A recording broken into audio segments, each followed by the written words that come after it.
मैं अपने पैसों की पी रहा हूं, किसी के बाप के पैसे नहीं पी रहा। शादी का घर था, हर जगह शोर और खुशियों का माहौल था।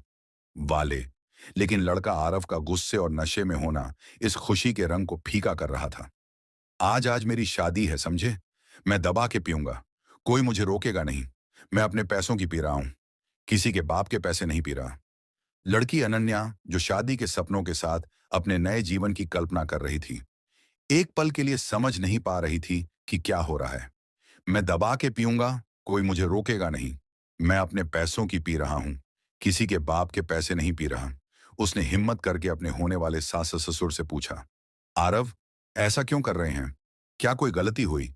आरव के मां बाप ने मुस्कुराते हुए जवाब दिया, बेटा, घबराने की कोई बात नहीं है। तुम इस घर की लक्ष्मी बनकर आओगी। तुम्हारे कदम पड़ते ही इसका गुस्सा और इसकी बुरी आदतें सब।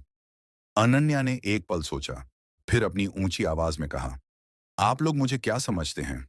क्या मैं आपके बेटे को सुधारने का कोई प्रोडक्ट हूं? क्या मेरी शादी सिर्फ इस बात के लिए हुई है कि मैं आपके बिगड़े हुए बेटे को ठीक करूं? यह मेरा पूरा जीवन है, कोई जिम्मेदारी नहीं, कोई समझौता नहीं। उसकी बातें सुनकर पूरा घर स्तब्ध हो गया। अंकल, शादी एक दूसरे का साथ देने के लिए होती है, एक दूसरे की खुशियां बांटने के लिए होती है, ना कि एक दूसरे को सुधारने के लिए। अंकल, अगर आरव को सुधारना है तो आप लोग सुधारिए। मैं किसी इंसान को सुधारने के लिए शादी नहीं कर रही हूं। अब आप ही बताइए, क्या मैंने यह शादी तोड़कर सही किया या नहीं? एक औरत की 3 बहुएं थीं। उस औरत की अपनी किसी भी बहू से नहीं बनती थी। वही पड़ोस में एक नई नवेली बहू रहने आई। औरत हमेशा ही उस नई बहू का गुणगान करती रहती थी। एक दिन नई बहू का जन्मदिन आया और उसी दिन उस औरत की तबीयत बहुत खराब हो गई। तभी उस औरत ने अपनी तीनों बहुओं को बुलाया। मेरी संदूक में एक अंगूठी है, मोहल्ले की उस नई बहू को जाकर उपहार देकर आओ। तीनों बहुएं उस नई नवेली बहू के घर पहुंची। अंगूठी दिखाते हुए बोली, ये उपहार उसकी ओर से है, जिसे तुम बहुत प्यार करती हो और जिनकी बहुत फिक्र रहती है। तुम्हें नई नवेली बहू ने फटाफट 3 नाम गिना दिए। बहू को हैरानी हुई कि उन 3 नामों में उनकी सास का कहीं भी नाम नहीं था। तभी बहुएं बोली, इसमें तो हमारी सासू माँ का तो नाम भी नहीं है, जिन्होंने आपको उपहार दिया है। अब नई नवेली बहू ने फिर से फटाफट से 13 नाम और गिनवाला भी उनकी सासू माँ का नाम नहीं था। तीनों बहुएं उससे लाल हुईं और वो अंगूठी लेकर सीधा अपनी सास के पास गई और अपनी बीमार सास के सामने पटक हुए बोली, ये लो अपनी अंगूठी। ना तुम 3 में हो, ना तुम 13 में हो। तुम बेवजह ही उस बहू से प्रेम पाली बैठी हो।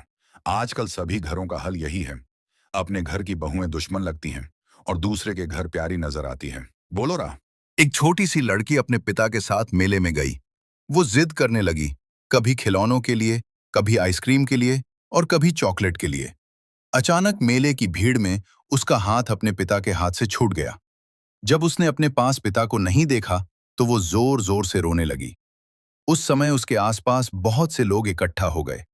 बच्चे को रोता देख सबने कहा, बेटा, ये आइसक्रीम ले लो, ये खिलौना ले लो, ये चॉकलेट ले लो। जो चीजें वो कुछ ही क्षण पहले अपने पिता से जिद करके मांग रही थी, वही चीजें अब उसे मुफ्त में दी जा रही थीं। लेकिन उसके पिता वहां नहीं थे। इस कहानी का निष्कर्ष ये है कि दुनिया में कोई भी चीज पिता की जगह नहीं ले सकती। एक बेटी ही जानती है कि उसके लिए उसके पिता का क्या महत्व होता है।